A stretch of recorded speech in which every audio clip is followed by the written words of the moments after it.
This week, our guest is Sam Vander Wielen.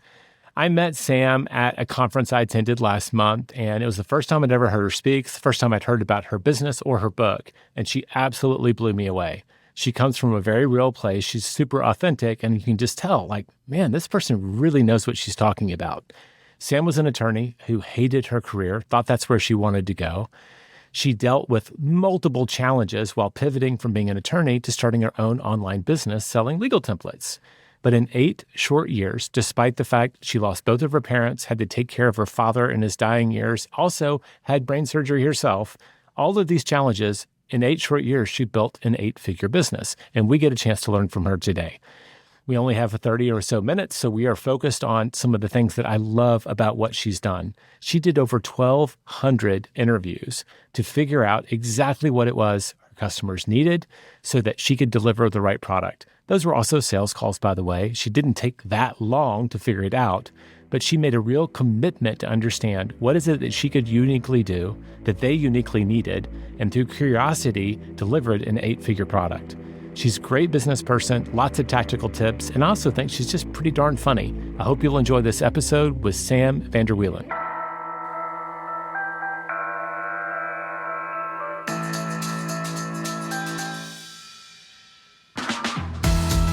I'm Jay Papasan, and this is The One Thing, your weekly guide to the simple steps that lead to extraordinary results. Okay, Sam, I'm so happy to have you here. Welcome to the show. Hey, Jay. Thanks for having me. Yeah, so a lot of our longtime listeners, they know how much we preach models and like models before creativity. And that's because we see so many entrepreneurs go straight into the creativity part of things and they just miss the fundamentals.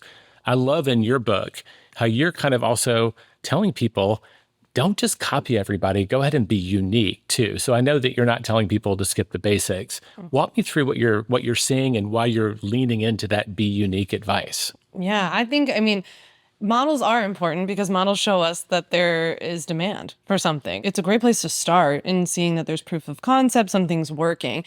But I think that when you're entering into a space where there's also supply, we need to approach it by saying, okay, well, what else? What else is missing? What's something that someone's not doing that I think is, needs to be done or that could offer like a really unique spin on this?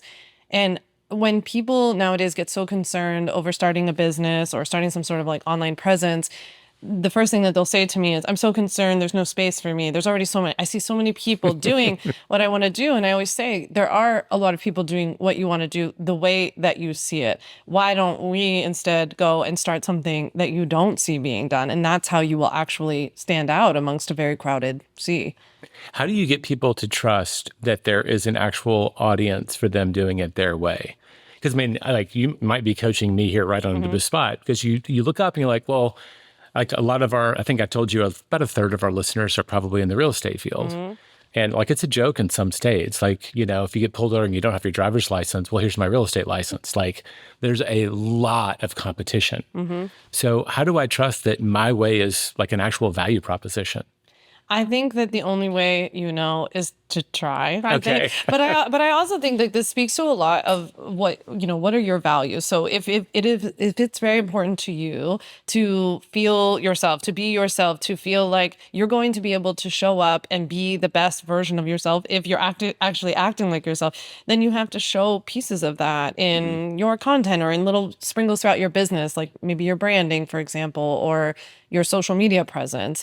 And so, I think that it's important to tap into what's going to make you be able to show up fully. And that's what other people are going to be attracted to too. Like you said, you can pick a real estate agent, throw a dart somewhere and probably find a real estate agent.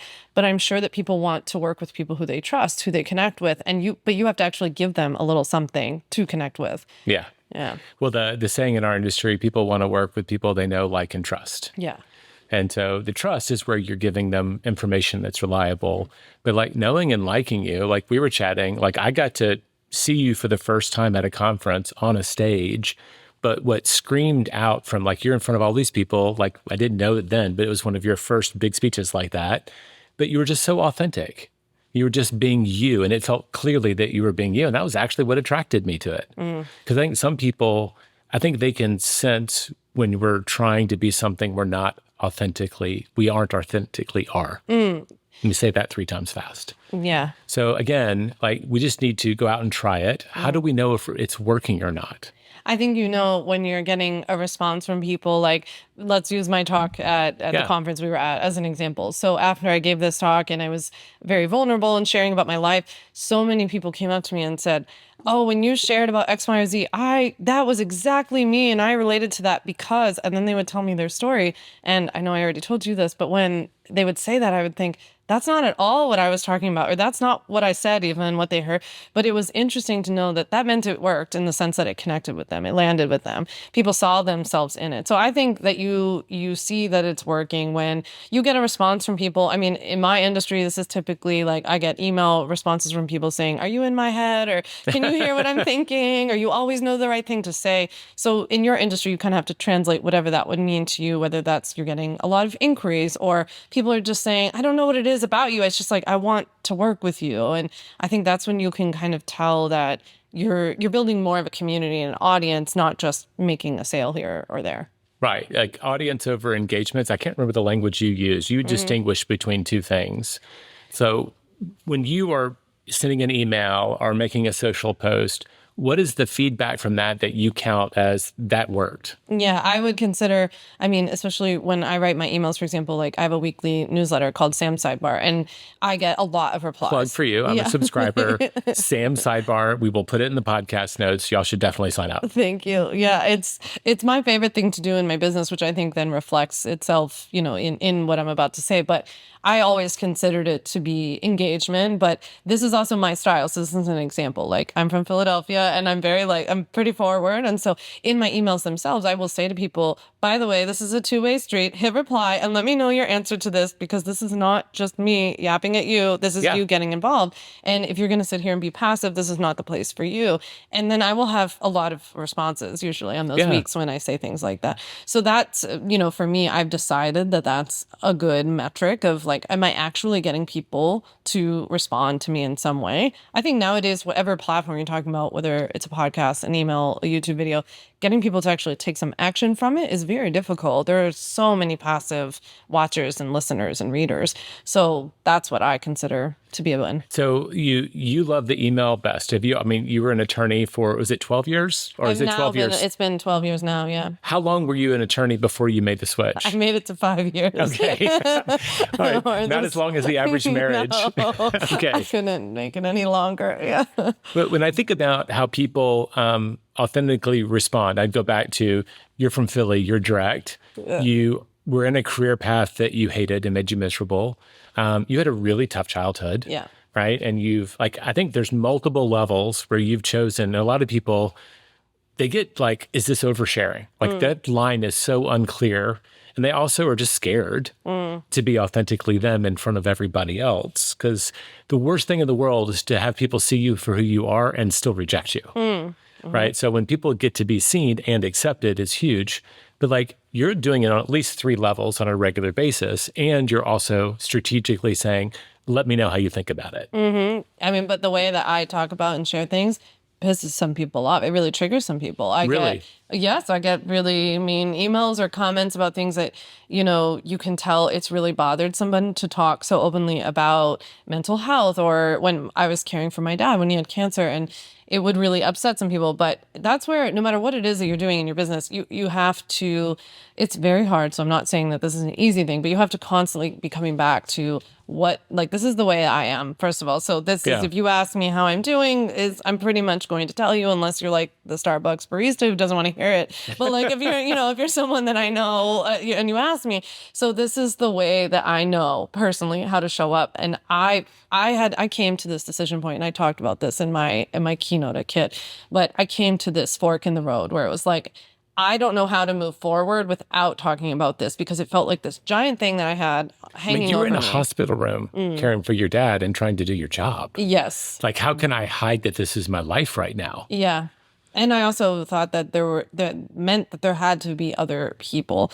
You know what like gets me through at the end of the day? Like, even though I'll get a comment here or there or something like that, my inbox is full of people saying, I have the same exact thing going on right now. I just got an email from a woman the other day who said, my dad has Parkinson's. I'm caring for him. I am in the exact position that you were in. I have been binging all of your episodes, listening to this stuff. And so you'd be surprised, and you don't have to have this, big, heavy trauma thing going on in your life, but you'd be surprised by sharing different pieces of yourself in your life, how many other people would relate to that. We can be authentically who we are. There's probably limits, right? You don't want to just be the person who complains all the time. People have enough of that, but we can be real and also add value. And so one of the things that you talk about a lot, and I know it's probably from your attorney training, is scope of practice. And you see this a lot online, and I'm not sure this applies to everyone, but I like the bigger problem. You're watching people online do things that they're not licensed to do. It's actually kind of illegal out of fear of not offering enough services. Your process that you describe in this book for how you figure out who your audience is, what product they need, was really thorough and impressive. I would love to take a few minutes. We'll have to have a break in the middle of it for everybody and just kind of walk through that process of how did you figure out your $1 million product? Like you had the product that became the product. How did you get there? How did you, what's the process for doing that? So I think the first thing was that I wasn't thinking of it this way at the time, but that I was very open to learning and to creating something new that didn't exist, to the kind of model part of our conversation from earlier, that I had this inkling that there might be something that it actually hadn't been created yet. But the only reason I was even able to think of that is because I had an open mind. But I also had over 1,200 sales calls with people who were my ideal client, who were contacting me online saying, I need some kind of legal template, or I want to start an online business. I want to learn how. And so they were contacting me. So I knew a little bit that they kind of fit, the mold. Just pause. Yeah. You did 1,200 of these calls? Yes. Well, they were sales calls. So they weren't just customer discovery calls. Right. I got better and better at them over time. And that I started marketing them more as sales calls than in the first. I was so desperate to get people. And I thought no one would want to talk to me. So if I could just get someone on the phone, that would be helpful. Okay. To the point that then there were so many people that I started saying, hey, by the way, this call is not to give you free advice. It's actually only to talk about whatever you're struggling with, and then whether I'm the right fit for you or my product is the right fit for you. And I am not giving you any free information. Right. To the point that I actually created an email sequence that's really good that I now give to my customers, that primes people before they get on the call to make sure that they understood what the boundaries were of this call. Yeah. I'm not giving you legal advice right now. No. And so I would just ask them a lot of questions. But what I noticed... Give us some examples of that, though, because I think that's helpful. What does that look like? Yeah. So I was asking them, tell me a little bit about what kind of business you're trying to start. And they would tell me about that. And I would ask what they would really want out of that, kind of open up this possibility of well, what would that bring you? What would that bring you? What would that mean for you if you're able to do that? Really painting that picture. And then I would ask them, well, what's getting in the way? So finding out the problem. And, this is kind of the basics of our marketing, and understanding, well, what are you what's holding you up? Where are you stumbling? And that's when these consistent questions started coming out of in my industry, it was typically I don't understand whether I need to register my business now. I don't know what kind of contract I need. And so from that, I understood okay, I could easily create a product, right? I can create a contract, a template, which I did. But what about everything else? What about all these questions that everybody keeps asking me? And I noticed, and I write about this in the book, I joked with my husband that I could have just recorded myself, played it out loud, and walked around the house because I was just saying the same thing. And I was really frustrated about that until that open mindset clicked and was wait a minute, that's a product. That means that's a course. Courses were relatively newish at the time, online courses. And I put it into a course. And then that's how you'd start building your email list, which is how you'll then start creating this community. So everything can build. I would just follow the curiosity, always follow the curiosity. Yeah. So let's keep everybody curious. We'll take a quick break. And then on the other side, we're going to revisit right where we are, come back to this curiosity and pick up this thread. All right. So welcome back, everybody. So we're doing these sales/discovery calls where you identify, here's this universal need. Do you also ask people, in addition to what's not working for them and what is working for them, what they've already tried up to this point? Yes, and also a follow-up question from there. So I would always ask, like, what have you tried? And then how did that go? Right. And then really, I didn't at first, but over time, I started categorizing it like time, for example, would be the problem, or confusion, overwhelm would be the problem, money would be the problem. So I started like kind of putting them into buckets, and I really paid attention to the language. So when someone would talk about the confusion and the overwhelm, what would they say? Because what was the problem? Like in my industry, just them being confused and overwhelmed, like, okay, but then what happened? And they would say, well, I never followed through with purchasing that product or that service because then I was afraid that there was all this other stuff I didn't know. And I never knew what I didn't know. And so I honed in on this language and started using it. So if you go to my website or my sales pages now, you will see I don't know what I don't know. I don't know what I don't know over and over and over again because it's very consistent language that my ideal customer uses. This is why, by the way, people are replying back to you, are you reading my mind? Yeah, Right? I listen to what they say. Well, because I've actually been listening to people just like you for years and paying attention and taking notes. And I do think there are people who naturally see patterns. And then there's probably someone out there listening to this going, but I don't know that I would ever notice the pattern. So like, I just want to call attention, like the minute you see a pattern, like you just created buckets. Like, did this person talk about this? Like it could be a simple checklist.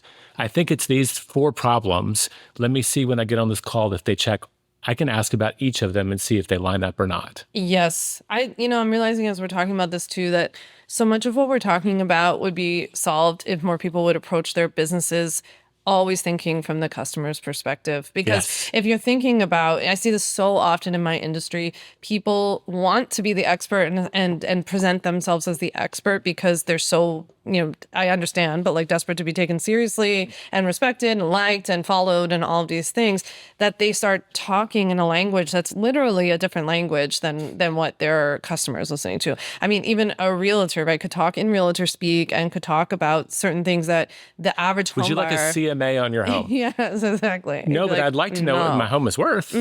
Same thing. Like you can use jargon to make yourself sound smart. Yes. Or you can use human language and be understood. When I see other people's businesses that aren't quite taking off, I often see this common mistake. Like you are speaking in a language, you're using jargon and lingo, and they do not know what you're talking about. And you're not speaking to the emotional experience. That's really behind a lot of what I'm saying is like, me telling, maybe difficult stories or anything like this, it's not about the exact circumstances that I'm talking about. I'm hitting on the emotion.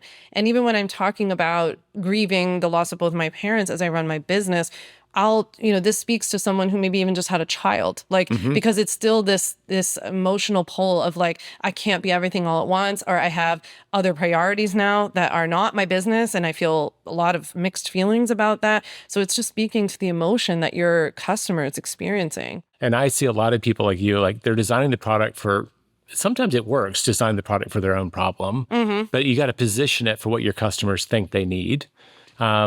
How do we decide who our customer is? Because I think the other thing is like the reason they maybe stretch the boundaries of their license or they're copying people they shouldn't, because they want to serve everybody. Yeah. Like, how do we identify like who is your customer and just talk to them? Well, it helps if you have a customer already who is like, you're like, oh, if I could just have 1,000 J's in my, Rolodex, then I would be really happy. I think that's one way to go about it. And then I like to kind of reverse engineer and think, well, what is it about Jay? Well, he's a self-starter and he's smart and he has lots of questions. And like you think about... Oh, we barely know each other and you're just nailing it. And so if you have customers, then that's a great way to go about it. It's something I think about a lot, like the people I enjoy. I also do that in the reverse. I think about some people who cause us issues as customers in the business. And I think, what is it about my marketing that attracted them? Or how can my marketing actually repel those people in the future? So I like to think of it that way. But I think if you're just starting out, whether you're going to create a new business or a product, I mean, I always start kind of more on the demand side and then think about, well, who needs this? What is the kind of person? And really stepping into their day. I have this little thing I like to do where it sounds kind of creepy on paper, but I like to think about if there was a camera following this person around in their home or wherever, your product would live, what are like 4 or 5 little snapshots of their day that you would see where they would actually be bumping up against this problem. Okay. And thinking really like getting into their head. Yeah. That's the question to me. I heard me say, like, what does that look like? Yeah. Like, how do we get, there's the intellectual idea of how people use it, and then there's the reality of how they use it. And I think is that kind of what you're going for? Yeah, I mean, I just think there's no way around this other than old school talking to people. I mean, people will preach like going on, in Facebook groups and listening to their chatter and like looking on Reddit. And you can do that too. I do that as well. But I just think there's nothing substitutes actually speaking to people. But again, it's that mindset, it's that attitude that when you are speaking to people, you are collecting data. You are taking this in and you are processing it with an open mind, not with an agenda, but really listening to them. And if you were open to it and you do start to see patterns, even being curious about that pattern, like, I wonder why everyone keeps saying they can't find X. Where are they looking, or why isn't this thing working, or what don't they like about the thing that's being offered already? And it also lines up with something that you're able to deliver, right? Yeah, this is something that you do, and hopefully something you enjoy doing. I think hopefully these two things would intersect in the sense that you know a lot about this. So like when people were talking to me about business and the legal problems that they were running into, I just so happened to know how easy the solution was. So that's what was so interesting to me, being just curious about it, being like, it's actually really easy to do what they're saying is the problem. So I'm just curious about why it's so difficult for them and why they think it's so difficult. And then how can I just create something that's super simple that cuts out all these objections that they have? So they have an objection that legal stuff is expensive. I can handle that. If they have an objection that it's overwhelming, I can make it simple and make my marketing. They had an objection that lawyers were scary. So I made all of my branding colors very calming. I used blues and greens. I tried to be funny and I tried to be myself. And I also tried to talk about things. I very intentionally wore normal clothes in my website. Like this is every single thing I do is very intentional, but it all was answering these objections. So it was, if you know this topic area really well, you can also overcome it easily with, I think, a little branding help. The implication from your book is the vast majority of your business came from this ultimate bundle. Like yes. All these interviews, the 1,200 conversations led you. People don't want to buy these a la carte. Right. What they want is to kind of have maybe an abundance, stuff they don't need, but they just pay one price and get it all. Yes. How much does that cost, out of curiosity? It's a little over $2,000. Okay. And my favorite part of this story is that this is actually not the product that I thought they needed. So I learned my greatest lesson in then ultimately creating my best selling product, probably that I'll ever create. And so, well, don't say that yet. But you've created yet. I don't know. Yeah. But it feels a little like I got struck by lightning. But I actually thought that it should have a different, like I was going to deliver in a different way. So I sold 15 of them to some beta customers to test it out, which I also recommend to anyone if they're going to create a product, especially a digital or a service of some sort. So I sold it to these 15, and part of the deal was that they had to have an interview with me afterwards. And I got on with them and they all said, like, thanks so much. This was great. But like, I just want this, And I was like, no, you need these other two things. And they were like, that's great, but I don't. So what I did was I kept it the way that I wanted. So it includes videos and it includes templates, but I just market it the way that they said that they wanted it. Okay. And then it's more like a delight on the back end of like, oh, by the way, there are also a bunch of trainings in there that you're going to need later on, but you can thank me later. Yeah. Yeah. So you have to deliver it as what they think they want. Yes. Teaching people that they need something is a whole other journey. Yeah, this is another thing that I feel like I have come to learn and really appreciate when I look at other people's businesses that are not functioning very well. It's typically because you're offering something the way you want it and the way that you think other people should have it. And really, I think what's key to marketing is just, again, speaking their language and that I know that this is what you want. I know you think this is the solution. It doesn't matter if you as the experts know that it's a completely different solution. You market it that way. And so we call this the broccoli and mac and cheese effect in my business, where I say that you have to, like, nobody wants the broccoli except for probably me. I actually do love broccoli. I was going to say, I know where you're going, but that actually, except for the flossing afterwards, I like it. So for the most part, other than us, we're the outliers. Most people just want mac and cheese, right? And so it really, like, putting the pride aside, which I honestly think is the biggest part, because people will say, no, they need the broccoli, it has fiber and all of these vitamins. And you're like, I know, just market the mac and cheese and then like slip the broccoli in there, like blend Treat it in. them like little kids. Yeah, it's really what you need to do. It's honestly, I get so many emails from people telling me that once they shifted this, it's just a shift in your messaging, that this is what unlocked a lot of outreach for them. What I love about that is that you're selling them what they want, but you're actually delivering what they need. Yeah. Which is ethics also. Yes. I mean, at the end of the day, all of marketing comes back to feeling less pain and more pleasure. And so people just come to you wanting one or both of those, some mixture of those two Which things. do you lead to? If you had to choose between removing pain or adding to pleasure? Well, my ideal client wants less pain. Yeah, me too. Yeah, and so it's just like that's how I think of it. I mean, in the real estate example, I can think of both pretty much. I mean, a living situation could resolve pain. It could also provide a lot of pleasure, and you could really paint that picture. I'll change the language. There was a guy who was one of the top listing agents in the country, maybe a decade or so ago, and his whole thing was the no hassle home sale. That's it. Like all he marketed was like no hassle. Like it feels hard. It feels complicated. We removed the hassle. He made that one pain point be the focus of, and does he deliver other things? Of course. Yeah. But like you bait your hook with that core thing, and then you can serve a wider audience. And that's another thing. Like people want to serve everyone. So they have this diluted message versus focusing on this one thing that they do really, really well and are passionate about doing. And then realizing that attracts people that they get to serve in all kinds of ways. Yeah. I talk about this in the book. I think it's a brilliant marketing strategy to actually overcome the objections to your industry in your marketing. So like me being a lawyer, I know what people think about lawyers. I've heard people talking. I dress and talk like a normal person. So I talk like a normal person. I appear normal. I try and you know, I do this kind of stuff. But that's I tell people this all the time. If you're in like the financial industry, everyone thinks you're going to yell at them and tell them to stop buying their lattes or whatever. So there are things you can do even in your marketing, I think, that help people to be, oh, I call it the like, you're not one of those effect, you know? So like, oh, you're not that kind of real estate agent. You're not that kind of lawyer. I think that when you can create that effect, that allows people to relax some of those objections. I think in professional services, especially where there are stereotypes, that allows you to play that game. Yes. So to kind of bring us to the end, I'm going to go back to close to the beginning. You and I both, like we met at an email conference, and I preach this all the time. I do think that we say your database is your business. And what is your database? It's a collection of contact information. And the most important and valuable to me is their email address. In our crowded inboxes that's full of spam, if someone invites you in, what a gesture. I want you in my inbox. So you've got you play a sophisticated game there, a long game.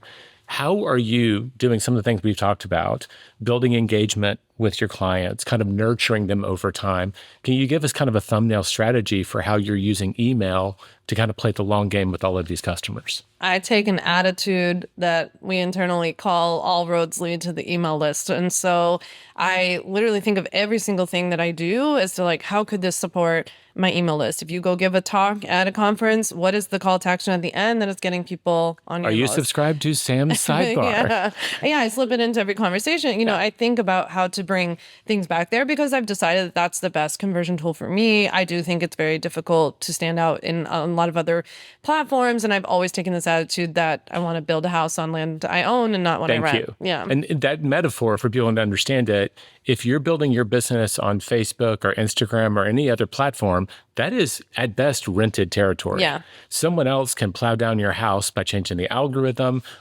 shadow banning you. You see it all the time. People lose huge chunks of their business because the foundation of their business is on someone else's property. Yeah. I mean, you literally, I think we have over 50-something thousand followers on Instagram, and I some insanely demoralizing percentage of those people actually get delivered my content. It's like, what other industry do you know where people have elected to hear from you, and then It's they're like, throttled. we'll send it to 100 people. You know, like that's crazy. So I can't control necessarily who, although I think I write pretty good subject lines, I can't control who necessarily opens my email, but I at least can sleep at night knowing all, like, however many open or I actually receive it, right?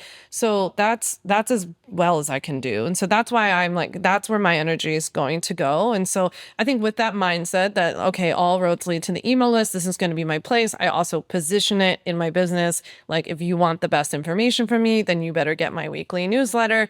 But it's also where I nurture people, because I have from day one, even when I was making no money in my business, taken this attitude that someone doesn't have to buy from me today. They don't have to buy 3-6 months from now. Maybe they'll never purchase from me. This is not a popular, sentiment in our business, but I don't care. I show up the same way regardless, and I'm okay. I'm like confident or comfortable enough that if they purchase from me 6 months from now, great. I've had people email me and say, I've been on your list for 5 years. It doesn't bother me. That's great. Yeah, That's doesn't a sale bother me. that just took a little longer to happen. But you do soft selling in there. I don't know how to call it, but like you'll mention, this is something I teach in this, or this is something I do there, but you're giving it away in the email, but you're also referencing that it's connected to a larger ecosystem that they could choose to opt into. Yeah, this is just what I call like a lot of top of mind marketing, just keeping, I think it's helpful when you consistently talk about what you do without actually directly pitching it, so that when you directly pitch it, people are already warm. Like I'm not having to explain to them, oh, by the way, I'm Sam, I'm a real estate agent. I only focus on selling these kinds of homes. They already know that. So they're already thinking when that opportunity comes up, like they're ready to buy their first beach house, they're already thinking of me as the girl who sells beach houses, Right. So that's what I'm constantly just trying to be like, remember that little nagging voice in the back of their head. You're mentioning your services in context, and it almost acts like you're giving your own testimonial about your services. Yes, it's a great way to integrate storytelling. I'm here in Austin giving a talk at a conference for travel professionals, very high-end travel pros. And one of the things I'm going to teach them tomorrow is to, integrate. They don't need to send out sample itineraries to their email list to be valuable. I'm going to encourage them tomorrow to tell great stories. Tell stories about horror shows that happened on these trips and how you got them out of it. Tell stories about these incredible trips that Jay had with his wife, Wendy, and it like changed their life. Tell the story. People want to connect with other people. It goes back to a lot of what we've talked about. So one objection, I know everybody tells me I should be building this email list, but like I'm not a natural writer. What would you tell that person? You can build an email list that's structured like a newsletter where there's not a lot of long form writing. Like my emails are more story driven, they're long form writing, but people have great newsletters that are kind of like, I don't know, little amalgamations of different sections and highlights of different things. Well, James Clear's 3-2-1. Right. You can keep it simple. Super formulaic, super short. Yeah. Some people choose to build their email list by referring to other people, like outbound links, right? So you see like a great article in the New York Times that would be so helpful to your audience, right? And you include that. So you're curating. You don't have to create it. You can just curate. You can. Yeah. I mean, I would encourage you to flex it a little like as we go, but I do think you can do that. It can also then be additional streams of revenue for you because you could have different sections of a newsletter that list your favorite products or your places or something like this, or sponsorships. I think with AI and voice transcription, there's a lot of paths. It's not as hard as it used to be for a lot of people to start that journey. Yeah, for sure. Also, if you use a little simple formula, like even starting out with something as simple as pass, you can start off with a problem, agitate that problem, and then offer them the solution. And so if you are paying attention to your customers' language and you kind of know what's going on, or use an example of an email question that you've gotten that week or a DM you've received, and start off with describing the problem, twist the knife a little bit by saying what else could go wrong with it, and then be in the expert seat and like provide the solution. That's great advice. I think someone gave me that advice around a little consultancy we were playing with. It's like, you've been answering these questions forever. Just go through your sent emails. All of the conversations are there already, and you've actually had to write them out for people. I really recommend that. Maybe this can be our challenge. That Let's go right there. Based on this conversation, what's one challenge we can give our listeners between now and next week? I want you to start a document wherever you'd like. You can start a note on your phone, or if you use Asana or Google Docs, wherever. Start a document. I used to call it a sizzle file. I don't think I have a name for it anymore, but I would literally just start collecting every single, your friend, knows you're a great real estate agent, so they text you a question about real estate, put it in the sizzle file, or someone sends you an email, you put it in there, and just indiscriminately include everything right now. That's how you start to see patterns. This is what I did in the beginning. Every single question I got, you don't have to put their names or anything like this. Just dump the text in there. That's when you started picking up on, and I would start control Fing and seeing, they're using the same phrase, or everyone's always asking me about this one thing, and you start picking up patterns. But I would actually use those questions verbatim as fodder for an email. Did you just drop them all into like a Google Doc or something? Yeah. That's super easy because it's available on your phone. Wherever you are, you can copy paste into it. Yes, and I would write down ideas in there as well. If you were out and about and you saw, somebody doing something funny that you were thinking, oh, that's bad, I could teach a lesson out of that. That's something I can turn into a lesson. You write that down in the thing and write down details, like as many sensory details as you can. And I think You said earlier about how, what if someone's thinking, I don't want to write an email because I'm not a good writer. I think great writers are born from writing. Writers write, as I've been saying to myself lately. And I think you just have to start trying, and you have to start, I don't know, just practicing putting the stories out there. I love that. So the challenge this week is just to open up a file somewhere. We'll call it the sizzle file. Yeah. But it's really your research. You're collecting the feedback you're already getting on your business and what you're doing, so you can start looking for patterns. Yeah, I'd say part 2 to that challenge is, if you have the time to go back, let's say for the last week, look at your texts, look at your email, look at your DMs, think about conversations you've had in person with people where they've asked you a question. Just write it down. Don't think about it. Don't overthink about it. Don't do anything. Just write it down. Yeah. Okay. Well, Sam, thank you for joining us and sharing so much. Thanks for having me. Well, I hope you enjoyed this episode. I love chatting to Sam. I would definitely want to have more of her. And if you heard, we're also going to have her at our year-end event, the One Thing Summit. So if you want to, you can definitely check her out there. Next week, we're doing a solo episode. I'm going to talk about the 6 ways that people self-sabotage. At a recent group coaching program, we asked everyone there, what's the number one way that you get in your own way? And we took all of those answers from over 100 attendees and dropped them into buckets. So we'll go through the 6 ways that we tend to get in our own way, the ways we self-sabotage, and offer solutions for each. Make sure you tune in next week for our solo episode, The 6 Ways People Self-Sabotage. This podcast is for general informational purposes only. The views, thoughts, and opinions of the guest represent those of the guest and not Productive or Keller Williams Realty LLC and their affiliates, and should not be construed as financial, economic, legal, tax, or other advice. This podcast is provided without any warranty or guarantee of its accuracy, completeness, timeliness, or results from using the information.